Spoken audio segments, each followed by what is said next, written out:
If you were to ask my husband Graham to describe me, one of the things he would probably say is that I'm not very observant.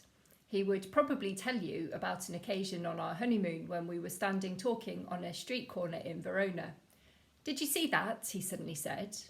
"No, what?" Apparently, two people had walked down the street towards and then right past us, one dressed as a Roman emperor and the other as a Roman soldier, complete with big plume on his helmet. I didn't see them at all. I did tell Graham that we were on our honeymoon and I obviously only had eyes for him. The fact is that although Graham tells me I'm not observant, I think I just see different things. And I also find that I can get completely absorbed in a train of thought and then I don't notice even some of the most obvious things that might be happening around me. I tell you this story about my observational skills, or perhaps lack of them, because I think that's one of the key things that comes out of the Gospel reading today.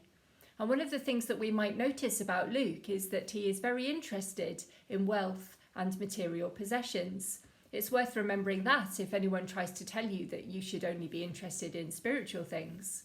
Jesus had a lot to say about money and other wealth. And actually, I think that money, possessions, and even food are all spiritual things. Our attitudes to these things, what we do with these things, says a lot about who we are as people and who we are as those who profess to follow Jesus. John Wesley famously said that the last thing to be converted is a person's wallet. What we do with what we have says a lot about our faith, and it's impossible to separate the spiritual from the physical because we are physical people.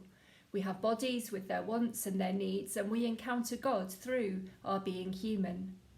Perhaps as we celebrate harvest, our attention is drawn more towards this fact. We're aware of what we have, we're grateful for those whose work provides for our needs, and we're challenged to notice those whose needs are not yet met, those lacking food or clean water or shelter or security. What we notice around us and what we do with what we have, these are things of spiritual importance, as our reading from Luke's Gospel shows us. This story of the rich man and Lazarus comes as the climax to a number of stories that Luke has recalled about wealth and possessions in the preceding chapters.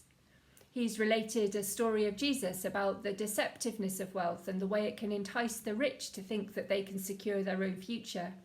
He's described how we can come to idolize our possessions and how they can become so important to us that it's impossible to give them up. He's talked about the importance of attending to the poor. And he's told a story of Jesus about the way we do our giving.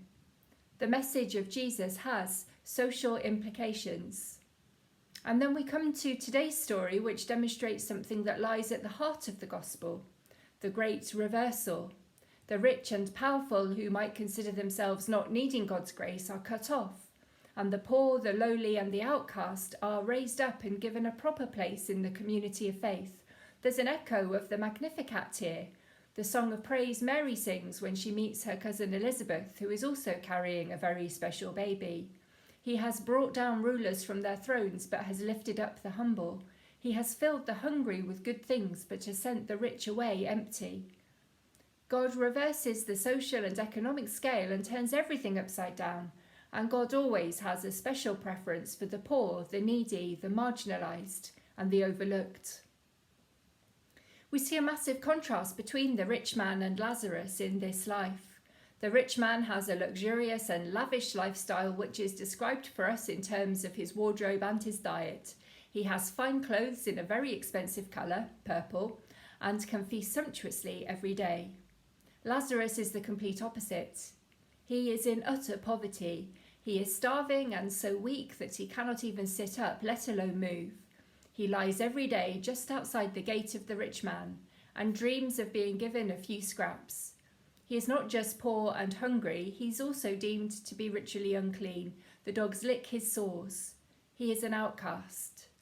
It's only after they both die and their roles are reversed that we see what the real problem is. The rich man is not condemned because he's rich. His money is not inherently evil. He didn't persecute or beat Lazarus. He didn't refuse him food or turn him away. He didn't try and legislate to keep Lazarus and all other beggars away from his gate. In many ways, he didn't actually do anything actively wrong. But we finally get to the problem. It's only after death that he actually sees Lazarus for the first time.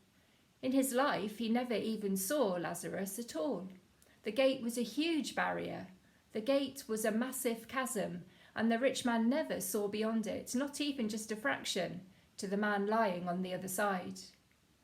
The biblical commentator John Donahue wrote that one of the prime dangers of wealth is that it causes blindness. The rich man is utterly blind to anything beyond his own wealth and comfort. He cannot see, he cannot identify with, and because he cannot see, he doesn't notice. He can't act to ease the suffering of Lazarus. Prosperity and affluence, or even being just about comfortable, can so easily limit our perspective and draw a shutter down over things that are disturbing or distasteful, and over people who are in need of help. In the life after death, the rich man finally sees for the first time. He notices Lazarus, but he only sees because the things that have protected and sheltered him, the things he has come to trust, like his own resources, have been stripped away. He only sees because he becomes aware of his own need, his own lack of resources, his own discomfort. And so he begs. He sees Abraham in the land above, and he pleads for help. And even then, he can only think of Lazarus as someone who can serve his purposes and meet his needs. He wants Lazarus to be the messenger who brings him a drink, and when that is not forthcoming, to go and warn his brothers. For all his status and wealth and power in this life, in the afterlife, no amount of pleading achieves any result. His requests are denied. Abraham will not send Lazarus to give him even a drop of water, and Lazarus will not be sent to warn the brothers. Abraham tells the rich man, "Your brothers already have access to the teachings of Moses and all the prophets." There are a lot of texts contained in that body of work that remind the people of Israel of their covenant responsibility to look after the poor.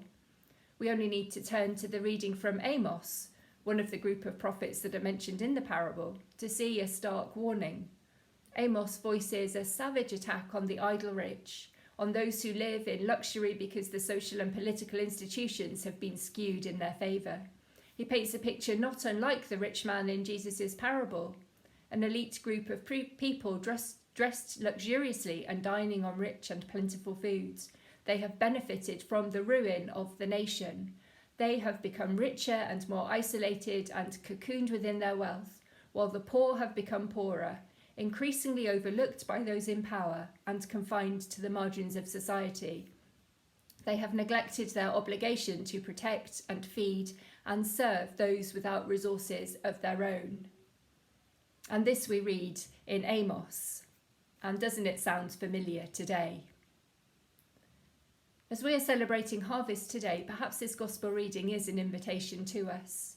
We're invited, or perhaps challenged, not just to be thankful for the good gifts of God, for the provision of food, but also to see. Perhaps we're a bit like the rich man's brothers in the parable. We might not consider ourselves to be as wealthy as the rich man, and we might not be as poor or in such a sorry state as Lazarus. But many of us are probably concerned about the rising cost of living, and many of us are perhaps wondering about what our next gas and electricity bills will be like, and can we pay them? Many of us are walking around the supermarket mentally adding up the cost of the things that we're putting in our basket and putting some things back. Perhaps an awareness of our own needs helps to remove that barrier, that gate, just a bit. And perhaps it helps us to see what and who lies outside. Today, as we give thanks to God and make our harvest offering, we are challenged. As individuals and together as church, we're challenged to see, where is the gate? Where is the blind spot? Where is the chasm that keeps us from seeing and attending and acting? What do we do with our own resources and with the resources of the church? What could we do with what we have to meet some of the needs of the people and the world around us? Perhaps we're like the rich man's brothers, and we are the ones who are challenged to heed the warning. We have more than the writings of Moses and the prophets to turn to. We have the whole Bible, and most importantly, we have the life of Jesus, who offers us living water, the life of the one who did come back from the dead to show us a new way. We only need to turn and look at Jesus to see how to love, how to care, how to give, and how to serve. And we are not on our own. We have the gift of the Spirit to help us to open our eyes and to see to help us know what we can do, to give us the boldness and faith to step out and serve with generous and abundant love. So may we open our lives to receive the Spirit's gifts today, and may we leave this place as those who are better equipped to see and to love and to care. Amen.